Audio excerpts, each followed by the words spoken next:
koja je veza između Pokemona i reprezentacije Srbije u fudbalu? Naravno, veze možda nekakve i nema, međutim mi ćemo naći način da povežemo ove ideje sa idejom i konceptima koje pokušavamo deci da predočimo. U ovom trenutku govorimo o prvogovorniku i površini prvogovornika. Površina prvogovornika se jako lako izračunava, no pre nego što krenemo na matematiku, da se predstavim. Ja sam Željko, ako ste prvi put ovde, a ovo je Madbulanta, mesto gde radimo matematiku za 5., 6., 7. i 8. razred i na srpskom i na engleskom, da bismo rasli u svakom smislu matematički.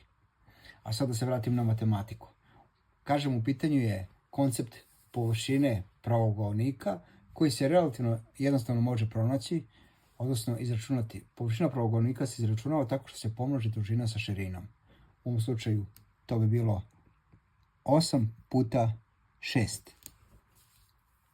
Međutim, to ne rešava problem, odnosno sama ideja površine je deci možda manje jasna. Zato ja koristim vizualne primere da bih podstakao na razmišljanje o istim. U ovom slučaju koristimo jedan zadatak, odnosno jedan radni list na kom nema brojeva, već su samo prikazani prvogovornici. I ono što ja u ovom trenutku mogu da ih pitam jeste koliko mi je, na primjer, sličica potrebno da popunimo ovaj prvi nivo ovog prvogovornika. A drugi, odnosno ukupno, tako možemo da rodimo i sa ovim pravogovornikom ili sa bilo kojim pravogovornikom na ovom listu. Nekoliko primjera da bi deci to bilo jednostavnije. To mogu da budu s jedne strane Pokemoni, evo ovako,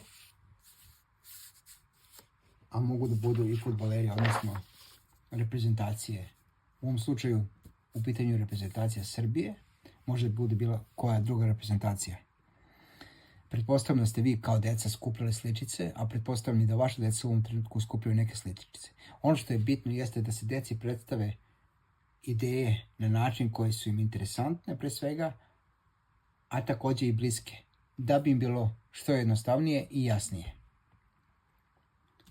Ukoliko vi imate nekih pitanja kada su u pitanju domaći zadaci iz matematike, možete ih upisati u komentarima i ja ću te zadatke rešiti, odnosno predstaviti u nekim od narednih videa.